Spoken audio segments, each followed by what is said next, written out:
Ben-Hur Bible content పాఠకులకు మన ప్రభువైన యేసుక్రీస్తు నామములో శుభములు తెలియజేస్తూ దేవుని యొక్క వాక్యాన్ని ధ్యానం చేయడానికి ఆహ్వానిస్తూ ఉన్నాను. ప్రకటన గ్రంథం 8వ అధ్యాయం మొదటి 7 వచనాలను అనుసరించి ఇప్పుడు మనం ధ్యానం చేయబోయే అంశం ఏమిటంటే మొదటి బూరలోని మహాశ్రమలు అనే అంశాన్ని మనం ఈ వాక్యాన్ని బట్టి ధ్యానం చేయబోతూ ఉన్నాం. ఇదివరకే నేను చెప్పినట్టుగా మొదటి ముద్ర మొదలుకొని 6వ ముద్ర వరకు ఉన్న సంఘటనలన్నీ కూడా శ్రమలకు సూచనగా ఉంటూ ఉన్నాయి. 7వ ముద్రలోని 7 బూరలు మహాశ్రమలకు సూచనగా ఉంటూ ఉన్నాయి. కనుకనే 7వ ముద్ర విప్పడానికి ముందుగానే దేవుడు తన ప్రజలకు 1,44,000 మందితో కూడా అసంఖ్యాకమైన పరిశుద్ధులకు దేవుడు తన ముద్ర వేయించడం జరిగింది. ఈ మొదటి బూర ఊదక మునిపే వారు ఎవరయ్యా అంటే దూతల్లో పెద్దలు ఒకరు చెప్పిన మాట, వీరు మహాశ్రమలలో తమ వస్త్రములను క్రీస్తు రక్తములో ఉదుక్కొని తెలుపు చేసుకున్న పరిశుద్ధులని చెప్పాడు. కాబట్టి వీరందరూ కూడా దేవుని ముద్ర వేయించుకుని ఉన్నారు. ఇక మొదటి బోర మొదలుకొని చివరి బోర వరకు కూడా మహాశ్రమలు వాటన్నిటి కూడా అనుభవించి వారు ప్రత్యేకమైన పరిశుద్ధులుగా దేవుని చేత గుర్తింపు పొందనై ఉన్నారు.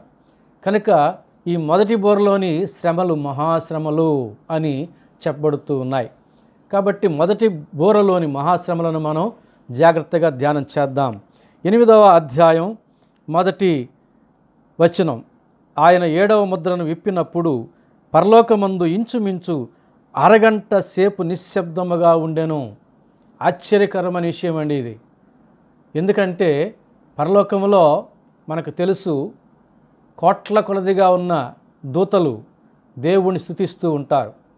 24 మంది దూతల పెద్దలు దేవుని ఘనపరిచి స్తుతిస్తూ ఉంటారు. దేవుని సింహాసనం చుట్టూ ఉన్నటువంటి 4 జీవులు కెరూబులు దివారాత్రములు వారు దేవుని స్తుతిస్తూ ఉంటారు. నిరంతరాయముగా దేవునికి స్తుతి అనేది అక్కడ జరుగుతూ ఉంటుంది. అలాంటి పరిస్థితులు మనకు ఇదివరకు ధ్యానం చేసి ఉన్నాం. అలాంటి పరిస్థితుల్లో ఇక్కడ ప్రత్యేకమైన మాట ఏమిటి? 7వ ముద్రను దేవుడు విప్పగానే అరగంట సేపు ఇంచుమించు పరలోకంలో నిశ్శబ్దం అండి.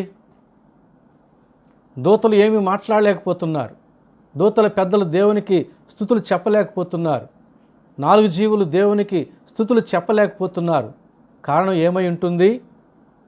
అక్కడ పరిశుద్ధ గ్రంథంలో రాయలేదు. కానీ మరి దివారాత్రములు వర్తమాన భూత భవిష్యత్ కాలంలో ఉండు మా ప్రభు పరిశుద్ధుడు పరిశుద్ధుడని మరి 4 జీవుల చేత స్తుతింపబడుచున్న ఆ యొక్క స్తుతులు ఏమైపోయినాయి? ఈ అరగంట 4 జీవులు కానీ దూతల పెద్దలు కానీ 24 మంది మరి దూతలందరూ కానీ దేవునికి స్తుతి చెల్లించకుండా ఏం మాట్లాడలేక మౌనంగా ఉంటూ ఉన్నారు. నేను అనుకుంటాను 7వ ముద్ర విప్పినప్పుడు ఇంకా 7 బూరల కాలంలో జరగబోయే మహాశ్రమ అన్నిటినీ కూడా దేవుడు ముందుగానే గ్రహించిన వాడై గంభీరమైన వదనముతో ఉండి ఉంటాడు.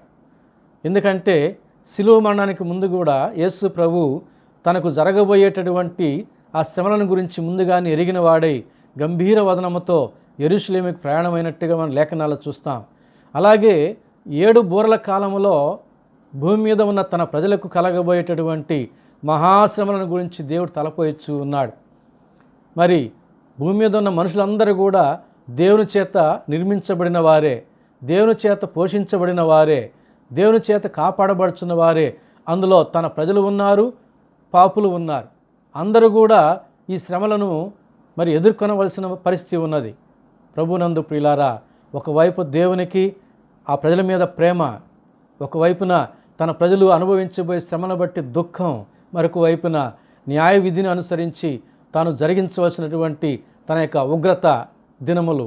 వీటన్నిటి మధ్య మన దేవుడు ఒక గంభీరమైన వదనముతో ఆయనకు ఉగ్రత పాతలు కొమ్మరించబోతున్నాడు గనుక, ఆయనకు కోపాగ్నిని భూప్రజలకు తాగించబోతున్నాడు గనుక, ఒకనాడు ఆకాశమా ఆలకించు భూమి చెవి ఎగ్గు, నా పిల్లలను పెంచి పెద్దవానిగా చేశాను, వారు నన్ను ఎరుగకుండా ఉన్నారు. భూమి మీద ఆనాడు ఉన్న పాపులను గురించి ఆ రీతిగా ఒకవైపున దేవునికి దుఃఖం, అలాగే వారితో పాటుగా తన పరిశుద్ధ ప్రజలు, తన నామం ముద్రించబడిన వారు కూడా ఈ శ్రమలన్నింటినీ కూడా ఎదుర్కోబోతున్నారు. మరొక వైపున వారి మీద ప్రేమతో, మరొక వైపున దుఃఖం.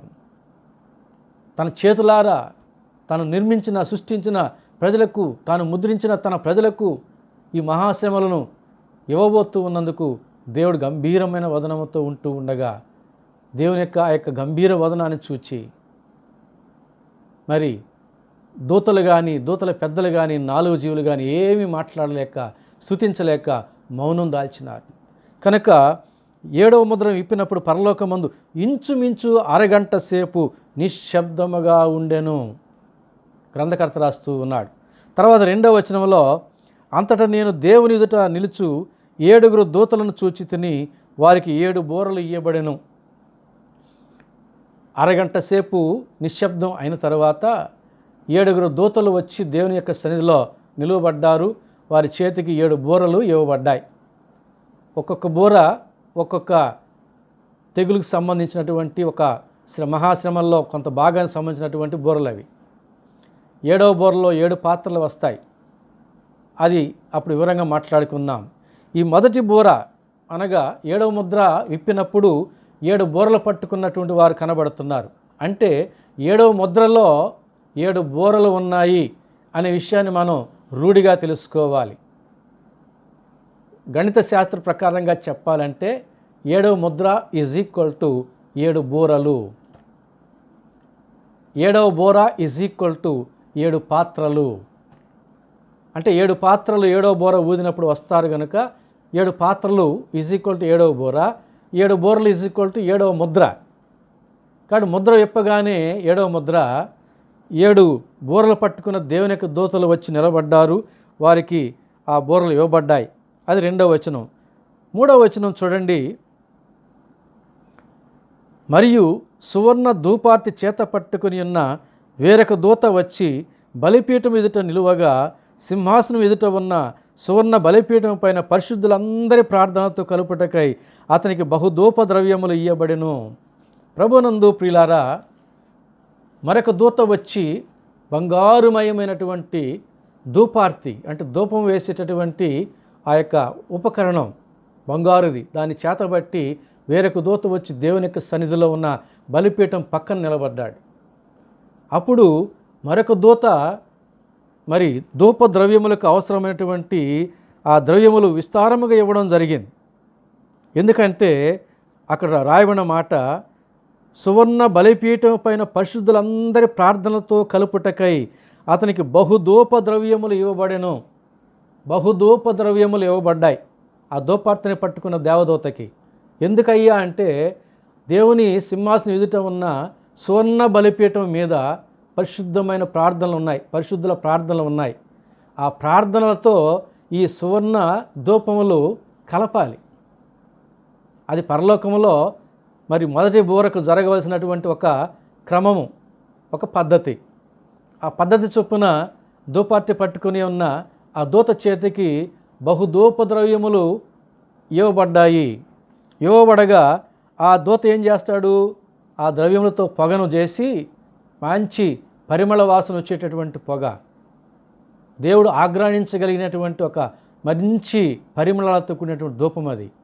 ఆ ధూపద్రవ్యములతో ఏమి కలుపుతున్నాడు, పరిశుద్ధులందరి ప్రార్థనలతో కలుపుతున్నాడు. అంటే ఇక్కడ ప్రార్థనలు అనే దానికి కింద ఫుట్ నోటు ఇచ్చుటకై, కలుపుటకై అంటే ఇచ్చుటకై. ఆ ధూపముతో పరిశుద్ధుల ప్రార్థనలన్నింటినీ కూడా కలిపి దేవుని సన్నిధికి వెళ్ళబోతూ ఉన్నాయి ప్రార్థనలు. చూడండి, మనం గమనించినట్లయితే 4వ వచనం, అప్పుడు ఆ ధూప ద్రవ్యముల పొగ పరిశుద్ధుల ప్రార్థనలతో కలిసి దూత చేతిలో నుండి పైకి లేచి దేవుని సన్నిధికి చేరెను. ఈ ధూప ద్రవ్యములతో పరిశుద్ధుల ప్రార్థనలు కలిపిన తరువాత ఆ ప్రార్థనలు చూడండి, ఆశ్చర్యకరమైన విషయం, ప్రార్థనలు అలాగే పైకి లేచి ఎక్కడికి చేరాయండి, దేవుని యొక్క సన్నిధికి చేరాయి. ఇక్కడ మనం గమనించాల్సినటువంటి విషయాలు చాలా ఉన్నాయండి. ఈ పరిశుద్ధుల ప్రార్థనలు ఏమిటి, బలిపీఠం మీద ఎందుకున్నాయి? మామూలుగా దేవుని యొక్క సన్నిధికి చేరుతాయి కదా ప్రార్థనలు, కానీ ఈ పరిశుద్ధుల ప్రార్థనలు మాత్రం బలిపీఠం దగ్గర స్టోర్ అయి ఉన్నాయి. ఈ తంతు జరిగిన తర్వాత దేవుని సన్నిధికి చేరనై ఉన్నాయి. మామూలుగా అయితే మన ప్రార్థనలు నేరుగా దేవుని సన్నిధికి వెళతాయి. అపోస్తుల కార్యగ్రంథం 10వ అధ్యాయం చూస్తే కొర్నేలి అంటాడు, కొర్నేలితో గాబ్రియేలు దూత, అయ్యా నీ ధర్మకార్యములు నీ ప్రార్థనలు దేవుని సన్నిధికి జ్ఞాపకార్థంగా చేరినాయి. దానియేలు గ్రంథం 9వ అధ్యాయంలో కూడా గాబ్రియేలు దూత దానియేలు దగ్గరికి వచ్చి, నీ ప్రార్థన దేవుని సన్నిధికి చేరింది, నువ్వు ఆరంభించినది మొదలు నాకు దేవుడు ఆజ్ఞ ఇచ్చాడు అంటాడు. ఈ తంతు అంతా జరిగినట్టుగా లేదు వారి ప్రార్థనలకు. నేరుగా దేవుని సన్నిధికి వెళ్ళడం, ప్రత్యుత్తరం రావడం. కానీ ఈ బలిపీఠం మీద మాత్రమే ఉన్నటువంటి ఈ పరిశుద్ధుల ప్రార్థనలు ఏమిటి, ప్రత్యేకత ఏమిటి, ఉంది ప్రత్యేకత, దాన్ని మనం గ్రహించాలి. బలిపీఠం మీదకి ఎందుకు వచ్చాయి? కారణం ఏంటంటే బలి చేయబడినటువంటి దేవుని పరిశుద్ధులు అనగా హతసాక్షుల యొక్క ప్రార్థనలు అవి. మనం 4వ ముద్రలో 5వ ముద్రలో మనం జ్ఞాపకం చేసుకున్నాం. హతసాక్షుల ప్రార్థన, నాదా సత్యస్వరూపి, ఎంతవరకు మా రక్తము నిమిత్తం భూనివాసులకు ప్రతిదండన చేయకుంటావని వారు చెప్పడాన్ని మనం చూసాం. మీ వలె ఇంకా కొంతమంది చావాలి, అప్పటి వరకు మీరు నెమ్మదిగా ఉండండి జవాబు చెప్పడం కూడా జరిగింది. కాబట్టి బలిపీఠం క్రింద ఉన్నటువంటి ఆత్మలు చేసిన ప్రార్థనలు బలిపీఠం మీద ఉన్నాయి. సమయం వరకు ఉండాలి. సమయం వచ్చింది, ఇప్పుడు ఆ ప్రార్థనలకి ధూపద్రవ్యములు తోడైనాయి, దేవుని యొక్క సన్నిధికి చేరాయి, ఇప్పుడు ఆ ప్రార్థన దేవుడు జవాబిస్తాడు. మీరు గమనించినట్లయితే మనం ఈ పరిశుద్ధుల ప్రార్థనలు ప్రకటన గ్రంథం 6వ అధ్యాయం 10వ వచనంలో మనం చూస్తాం కదా. నేను ఇప్పుడు చెప్పాను 5వ ముద్ర విప్పినప్పుడు ఈ హతసాక్షులు 9వ వచనం 10వ వచనం, ఆయన 5వ ముద్రను విప్పినప్పుడు దేవుని వాక్యము నిమిత్తమును తాము ఇచ్చిన సాక్ష్యము నిమిత్తమును వధింపబడిన వారి ఆత్మలను బలిపీఠం క్రింద చూచి తిని. వీరి యొక్క ఆత్మలు దేవుని యొక్క బలిపీఠం క్రింద ఉన్నాయి. 10వ వచనం, వారు నాథా సత్యస్వరూపి పరిశుద్ధుడా, ఎందాక తీర్పు తీర్చకయు మా రక్తము నిమిత్తం భూనివాసులకు ప్రతిదండన చేయకు ఉందువని బిగ్గరగా కేకలు వేసిరి. 5వ ముద్ర కాలములో హతసాక్షుల యొక్క ప్రార్థన, వారికి జవాబు మనం చూసాం. అలాగే ఇంకా మనం ప్రకటన గ్రంథం 17వ అధ్యాయం 6వ వచనంలో చూస్తే 17వ అధ్యాయం ప్రకటన గ్రంథం 17వ అధ్యాయం 6వ వచనం చదువుతున్నాను, గమనించండి. మరియు ఆ స్త్రీ పరిశుద్ధుల రక్తము చేతను యేసు యొక్క హతసాక్షుల రక్తము చేతను మత్తిల్లి ఉండుట చూచి తిని నేను దాన్ని చూచి బహుగా ఆశ్చర్యపడగా. ఇక్కడ ఒక స్త్రీని గురించి చెబుతూ ఉన్నాడు. పరిశుద్ధుల రక్తము చేత మత్తిల్లి ఉన్నదట. ఆ యొక్క స్త్రీని ఒక మహాబబులోను పట్టణంతో పోలుస్తాడు. ఆ యొక్క పట్టణము పరిశుద్ధుల రక్తము చేత మత్తిల్లి ఉన్నది. దాన్నే రోమా పట్టణం అంటాం. ఈ రోమా పట్టణం రోమా ప్రభుత్వ కాలంలో అనేక మంది హతసాక్షులు అయ్యారు. ఈ రోమా పట్టణంలోనే ప్రపంచంలో ఎక్కడెక్కడ చనిపోయిన భక్తులందరి మరి ఆ యొక్క శవాలను, ఆ ఎముకలను కూడా తెప్పించి అక్కడే పెడతారు. వారు మ్యూజియంలో పెడతారు, సమాధులు కడతారు, చర్చిలు కడతారు. ఆ పట్టణంలోనే, ఆ ప్రాంతంలోనే ఉంటాయి. చివరికి మన మెడ్రాస్లో ఉన్నటువంటి థోమస్ శరీరాన్ని కూడా వారే తీసుకుని వెళ్ళారు. కాబట్టి ప్రపంచంలో ఉన్న భక్తుల యొక్క శరీరాలను సేకరించేది రోమా పట్టణమే. కాబట్టి ఆ పట్టణం పరిశుద్ధుల రక్తం చేత మత్తిల్లి ఉన్నది అంటున్నాడు 17వ అధ్యాయం 6వ వచనంలో. అలాగే 18వ అధ్యాయం 24వ వచనాన్ని కూడా చదువుతాను, గమనించండి. ప్రకటన గ్రంథం 18వ అధ్యాయం 24వ వచనం, మరియు ప్రవక్తల యొక్కయు పరిశుద్ధుల యొక్కయు భూమి మీద వధింపబడిన వారందరి యొక్కయు రక్తము ఆ పట్టణములో కనబడెను. ఇప్పుడు నేను చెప్పినటువంటి ఆ పట్టణంలో భూమి మీద ఉన్న పరిశుద్ధులు అందరి రక్తం, భూమి మీద ఎక్కడెక్కడో చనిపోయినటువంటి చంపబడినటువంటి వారందరి యొక్క రక్తం అక్కడ ఆ పట్టణంలో కనబడింది. అలాగే ప్రకటన గ్రంథం 16వ అధ్యాయం 5వ వచనం కూడా చదువుతూ ఉన్నాను. అప్పుడు వర్తమాన భూతకాలంలో ఉండే పవిత్రుడా, పరిశుద్ధుల రక్తమును ప్రవక్తల రక్తమును వారు కాల్చినందుకు తీర్పు తీర్చి వారికి రక్తము త్రాగనిచ్చితివి, దీనికి వారు పాత్రులే అని జలముల దూత చెప్పడం జరుగుతూ ఉంది. రక్తము నీళ్లు రక్తమయముగా మార్చిన కారణాన వారు ప్రజలు రక్తంతో ఉన్నటువంటి నీళ్లు తాగి చనిపోతూ ఉంటే ఇందుకు వారు పాత్రులే అని జలదేవదూత కూడా చెప్పడం మనం అక్కడ చూస్తూ ఉన్నాం. అలాగే 79వ కీర్తన 10వ వచనంలో కూడా పాత నిబంధనలో కూడా ఉన్నటువంటి ప్రతిదండన దినముల గురించిన ప్రస్తావన చూడండి. 79వ కీర్తన 10వ వచనం, వారి దేవుడు ఎక్కడ ఉన్నాడని అన్యజనులు పలకనేలా, మేము చూచుండగా ఓర్చబడిన నీ సేవకుల రక్తమును గూర్చిన ప్రతిదండన జరిగినట్లు అన్యజనులకు తెలియబడనిమ్ము. నీ సేవకుల యొక్క రక్తమును గూర్చిన ప్రతిదండన జరిగినట్లుగా అన్యజనులు చూడనిమ్ము అని చెప్పి అంటున్నాడు. అలాగే లూకా సువార్త 21వ అధ్యాయం 22వ వచనం, లేఖనములలో రాయబడినవన్నీ నెరవేరుటకి అవి ప్రతిదండన దినములు. ఈ యొక్క మహాశ్రమల దినములు ప్రతిదండన దినములు. కనుక ఇక్కడ పరిశుద్ధుల ప్రార్థనలతో ఆ ధూపద్రవ్యములు కలిపి దేవునికి సంధికి చేర్చబడినప్పుడు దేవుడు అక్కడ ఆ దూతలతో ఆయన అనుమతిస్తున్నాడు, మీరు ఆ బూరలను ఇక ఓదవచ్చు అని. ఎందుకంటే ఆ ప్రార్థన జవాబు చెబుతున్నాడు. కనుక జరిగిన విషయం ఏమిటంటే 5వ వచనంలో, ఆ దూత ధూపార్తని తీసుకొని బలిపీఠం పైన నిప్పులతో దాన్ని నింపి భూమి మీద పడవేయగా ఉరుములు, ధ్వనులు, మెరుపులు, భూకంపమును కలిగెను. ఏ దూత అయితే ధూపద్రవ్యములతో పరిశుద్ధుల ప్రార్థనలు కలిపి దేవుని యొక్క సన్నిధికి పంపెనో ఆ దూత మరలా ఏం చేస్తున్నాడు, దేవుని యొక్క అనుమతి పొంది ఆ బలిపీఠం మీద ఉన్న నిప్పులు ధూపార్తిలోనికి తీసుకొని ఇప్పుడు భూమి మీదకి పంపుతున్నాడు, భూమి మీద కుమ్మరిస్తున్నాడు. పరలోకములో బలిపీఠం మీద ఉన్నటువంటి దేవుని నిప్పులండి. ఆ నిప్పులు దేవుని కార్యాలు భీకరముగా చేస్తాయి. ఎప్పుడైతే ఆ దూత తన యొక్క ధూపార్తి చేతిలో నుంచి దేవుని బలిపీఠం మీద ఉన్న నిప్పులను నింపి భూమి మీద పడవేయడం జరిగిందో ఉరుములు, ధ్వనులు, మెరుపులు, భూకంపము కలిగెను. ఇవి ఆనాటి ప్రజలకు ఒక సూచన. మహాశ్రమలు ప్రారంభం కాబోతున్నాయి, మొదటి బూర ఓదబోతున్నాడు, మొదటి బూరలోని మహాశ్రమలు మనకు కలగబోతున్నాయి అనే దానికి బైబిల్ చదివినటువంటి వారికి ఒక హెచ్చరికగా, ఒక సూచనగా ఈ భూకంపము, ఈ మెరుపులు, ఉరుములు, ధ్వనులు కలుగుతూ ఉన్నాయి. అప్పుడు చూడండి, ఎప్పుడైతే భూమి మీద అవి కలిగాయో వెంటనే దేవుడు అనుమతి ఇచ్చాడు మొదటి దూత బూర ఊదడానికి. ఇప్పుడు మనం 6వ వచనం చూస్తే, అంతటా 7 బూరలు పట్టుకుని ఉన్న ఆ 7 దూతలు ఊదుటకు సిద్ధపడిరి.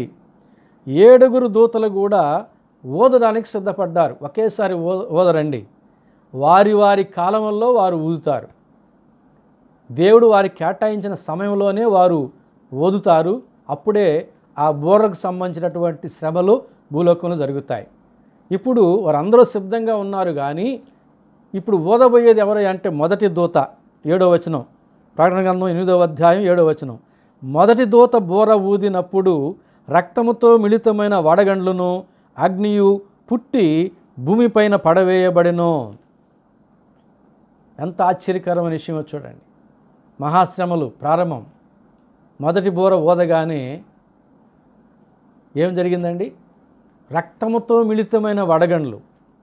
ప్రపంచ చరిత్రలో ఇప్పటివరకు అలాంటి వడగండ్లను గురించి వినలేదు, చూడలేదండి. ఎక్కడ కూడా చరిత్రలో మనం చూడలేం. రక్తముతో మిళితమైన వడగండ్లు ఆకాశం నుండి భూమి మీదకి పడడం, అవి ఆకాశంలోనే పుట్టడం. చూడండి, రక్తముతో మిళితమైన వడగండ్లు, అగ్ని, ఇవి రెండు ఎక్కడ పుట్టాయి? భూమి మీద పుట్టలేదండి, ఆకాశంలో పుట్టాను. ఆకాశంలో అగ్ని పుట్టడం ఏమిటి? ఆకాశంలో రక్తంతో మిళితమైన వడగండ్లు పుట్టడం ఏమిటి? వడగండ్లు అంటే సహజమే, కానీ అందులో రక్తంతో మిళితమైన వడగండ్లు అంటే రక్తంలో ముంచి తీసినటువంటి వడగండ్లు. అదనంగా అగ్ని ఆకాశంలో పుట్టి, అంటే దేవుని బలిపీఠం మీద నుండి నిప్పులు కుమ్మరించబడడం జరిగింది కదా, ఆ నిప్పు ఆకాశంలో ఉండి అగ్ని పుట్టించడం, రక్తంలో ముంచినట్టుగా వడగండ్లను తయారు చేయడం జరుగుతూ ఉన్నది. అవి భూమి మీద పడి ఏం జరిగిందో చూడండి. 8వ అధ్యాయం 7వ వచనం 2వ భాగం. అందువలన రక్తముతో మిళితమైన వడగండ్లు భూమి మీద పడినందువలన, అగ్ని పుట్టి భూమి మీద పడవేయబడినందువలన భూమిలో 3వ భాగము కాలిపోయెను, చెట్లలో 3వ భాగమును కాలిపోయెను, పచ్చగడ్డి అంతయు కాలిపోయెను. 3 జరిగినాయండి. ఒకటి, భూమి నేలంతా 1/3వ భాగం కాలిపోయింది. అంటే ఇండ్లన్నీ కాలిపోయినాయి, అందులో ఉన్న వాళ్ళని చనిపోయినారని కాదు. అదే అయితే మనకు రాసి ఉండేవారు, ఇంతమంది చనిపోయేవారు, 1/3వ భాగం చంపబడ్డారు లేక చనిపోయారని దేవుడు చెప్పి ఉండేవాడు. భూమి కాలిపోయిందండి. 1/3వ భాగం చెట్లు కాలిపోయినాయి, పచ్చగడ్డి అంతా కాలిపోయాను. రక్తముతో మిళితమైన వడగండ్లు నేల మీద పడినప్పుడు అవి కరిగి నేలంతా ప్రవహిస్తాయండి. అగ్ని కూడా పుట్టి ఆకాశంలో పుట్టి ఏమవుతుందో తెలుసా? 1/3వ భాగం దేవుడు ఎన్నిక చేసి ఉంటాడు. ఏ అరణ్యాలు తగలబడాలి, ఏ తోటలు తగలబడాలి. భారతదేశంలో 1/3 అరణ్యము, తోటలు, పచ్చగిడ్డ అంతా తగలబడాలంటే ఏ ఏ తోటలు తగలబడాలి, ఏ ఏ అరణ్యాలు తగలబడాలి, ఏ ఏ స్థలాల్లో తగలబడాలి, అది దేవుడు పంపించినట్టు ఆ యొక్క అగ్నికి తెలుసు. ఆ అగ్ని ఆయా తోటల మీద, ఆయా అరణ్యాల మీద పడతాయి, కాల్చివేస్తాయి. అలాగే వడగండ్లు భారతదేశం అంతా పడినప్పుడు అవి కరిగి నేల మీద ప్రవహించినప్పుడు వాటి దెబ్బకి గడ్డి అంతా కాలిపోతుంది. కాలిపోవడం అంటే ఏంది? రక్తముతో మిళితమైన ఆ వడగండ్లు హతసాక్షుల యొక్క హతసాక్షుల యొక్క ప్రార్థనతో మిళితమై ఉన్నాయి కనుక, దేవుని యొక్క కోపాగ్నితో ఉన్నాయి కనుక కాల్చివేయబడడం జరుగుతూ ఉన్నది. కాబట్టి గడ్డంతా కాలిపోయినప్పుడు నేల కూడా కాలుతుందా లేదా? అరణ్యాలన్నీ కాలిపోయినప్పుడు నేల కాలుతుందా లేదా? ఆ చెట్ల కింద చెట్లు, తోటలన్నీ తగలబడినప్పుడు చెట్ల కింద ఉన్న నేల, మట్టి, రాళ్ళు అన్నీ కరిగిపోతాయి, మాడిపోతాయి. ఆ రీతిగా 1/3 భూమి కాలిపోతుంది, 1/3 చెట్లు కాలిపోతాయి, పచ్చగడ్డి అంతా కాలిపోతుంది. ఎంతటి భయంకరమైనటువంటి కార్యము చూడండి. మనకు పైన చూస్తే ఓ ఇంతేనా, మనకేం ఇబ్బంది లేదు కదా అనుకోవచ్చు. కానీ కొంచెం జాగ్రత్తగా ఆలోచన చేస్తే నాటి ప్రజలకు ఉన్న మహాశ్రమలు ఏమిటో మనకు అర్థమవుతాయి. ఇప్పుడు అరణ్యం, ఒక అరణ్యం తగలబడింది అనుకోండి, భారతదేశం వరకే తీసుకుందాం, ప్రపంచం అంతా అట్లా మనం పోల్చి చెప్పుకుందాం. ప్రపంచం అనుకుందాం, ప్రపంచంలో 1/3 చెట్లు కాలిపోవాలంటే, ఉదాహరణకి ఒక అమెజాను అడవి చాలా పెద్దది, అదంతా తగలబడింది అనుకోండి, అందులో ఉండేటటువంటి పక్షుల పరిస్థితి ఏమిటి, జంతువుల పరిస్థితి ఏమిటి, ఎన్ని చనిపోతాయో, ఎన్ని బయటకు వచ్చి మనుషులు నివసించే ప్రాంతాల్లోకి వచ్చి నివసిస్తాయో, అప్పుడు మనుషుల పరిస్థితి ఏమిటి? ఈ అరణ్యాలు, తోటలు, చెట్లు తగలబడిపోతే మరి వాయు కాలుష్యం పరిస్థితి ఏమిటి, గ్లోబల్ వార్మింగ్ పరిస్థితి ఏమిటి? ఈ చెట్లే మన యొక్క ఫ్యాక్టరీలో నుంచి, వాహనాల నుంచి వచ్చేటటువంటి కార్బన్ డైఆక్సైడ్ అంతటిని కూడా పీల్చుకొని తిరిగి మనకు ఆక్సిజన్ సప్లై చేస్తూ ఈ గాలిలో మనకు అవసరమైన ప్రాణవాయుని నిలబెడుతూ ఉంటుంది. దేవుడు ఏర్పాటు చేసిన క్రమం అది. అలాంటి చెట్లు 1/3 చెట్లు తగలబడిపోతున్నాయి ఉంది. మరి వాయు కాలుష్యం ఉండదా? వాతావరణ కాలుష్యం ఉండదా? గ్లోబల్ వార్మింగ్ ఉండదా? ప్రకృతి వైపరీత్యం ఉండదా? ఇంకా చెప్పాలంటే అరణ్యంలో మరి తోటల్లో ఉండేటటువంటి చెట్లలో 1/3 కాలిపోయినప్పుడు కలపకు ఎంత కరువు వస్తుందండి? ఫర్నిచర్ వర్క్ చేసే వాళ్ళకి ఎంత పని లేకుండా పోతుంది, ఎంత జీవన వృత్తి లేకుండా కరువు కాటకాలలో అల్లాడుతారు. అరణ్యం నుంచి, తోటలోంచి ఎంత కలప వస్తుందండి? టేకు వస్తుంది, దేవదారు మానులు వస్తాయి, చందనం మానులు వస్తాయి. మన ఇంటికి అవసరమైన ఫర్నిచర్ అంతా కూడా అరణ్యాల్లోంచి, తోటలోంచి వస్తాయి. అవన్నీ 1/3 కాలిపోయినప్పుడు ఫర్నిచర్కి, దానికి సంబంధించిన పనికి 1/3 కరువు వస్తుంది. దానివల్ల బ్రతికే వారికి జీవనం పోతుంది, వారికి దారిద్ర్యం వస్తుంది. అలాగే తోటలు 1/3 కాలిపోయినప్పుడు ఆ తోటలోంచి వచ్చేటటువంటి ఫలితం, పండ్లు కావచ్చు, కూరగాయలు కావచ్చు, అవన్నీ కూడా నష్టపోతాం. అవన్నీ దొరకవు అంటే ఆహారానికి కొరత ఏర్పడుతుంది, కరువు ఏర్పడుతుంది, పచ్చగడ్డి అంతా కాలిపోతుందట. అంటే పచ్చగడ్డి మీద ఆధారపడి బ్రతికేటటువంటి మందలు, మేకలు కానీ, గొర్రెలు కానీ, మరి పశువులు కానీ, పక్షులు కానీ ఏమైపోవాలి? వాటికి ఆహారం దొరకదు. పక్షులు, పశువులు, మందలు బక్కచిక్కిపోతాయి ఆహారం దొరక్క. ఆకలి తీర్చుకోవడానికి అవి మాంసాహారం కూడా మారిపోతాయేమో, ఒకదాన్ని చంపుకొని తింటాయేమో ప్రాణాలు నిలబెట్టుకోవడానికి, ఆకలి తీర్చుకోవడానికి. కనుక ఈ రీతిగా భూమి మీద ఉన్నటువంటి మనుషులకి భూమి మీద లభ్యమయ్యేటటువంటి ఆహారంలో కొరత ఏర్పడుతుంది, కరువు ఏర్పడుతుంది. అది మొదటి బోర్లో నుంచి వచ్చేటటువంటి మహాశ్రమ. ప్రభునందు ప్రియులారా, దయచేసి గమనించండి. వాయు కాలుష్యం, అలాగే ఆహారం యొక్క కొరత, వెజిటబుల్స్ కానివ్వండి, ఫుడ్ ఐటమ్స్ కానివ్వండి, ఫ్రూట్స్ కానివ్వండి, ఇవన్నీ కూడా తోటల్లో నుంచి, చెట్లలో కాలిపోతాయి. కాబట్టి వాటి యొక్క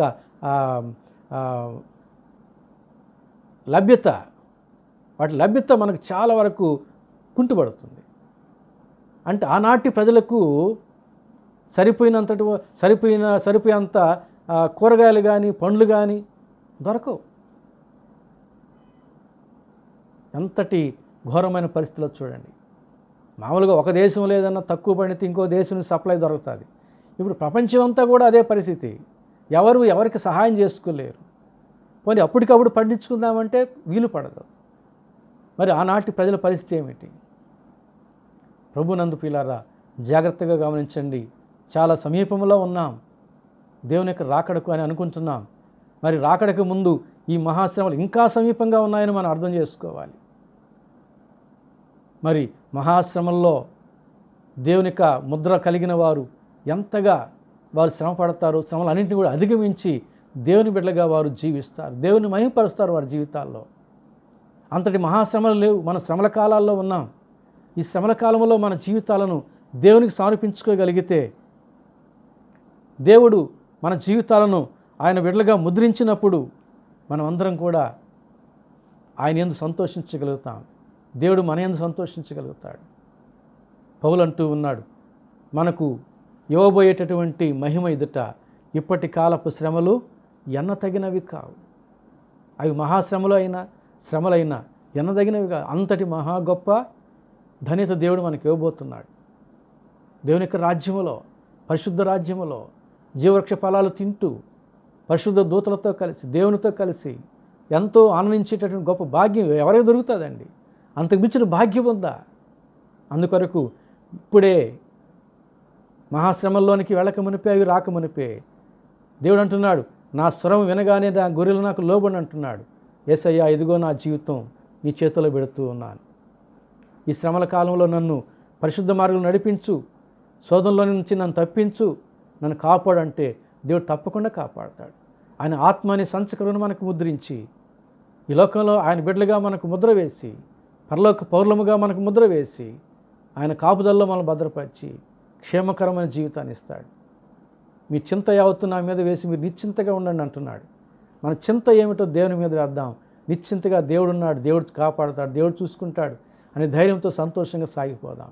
పరిశుద్ధాత్మ దేవుడు అటు దీవెన ఆశీర్వాదం మనకందరికీ దయచేయనుగాక. Amen, amen.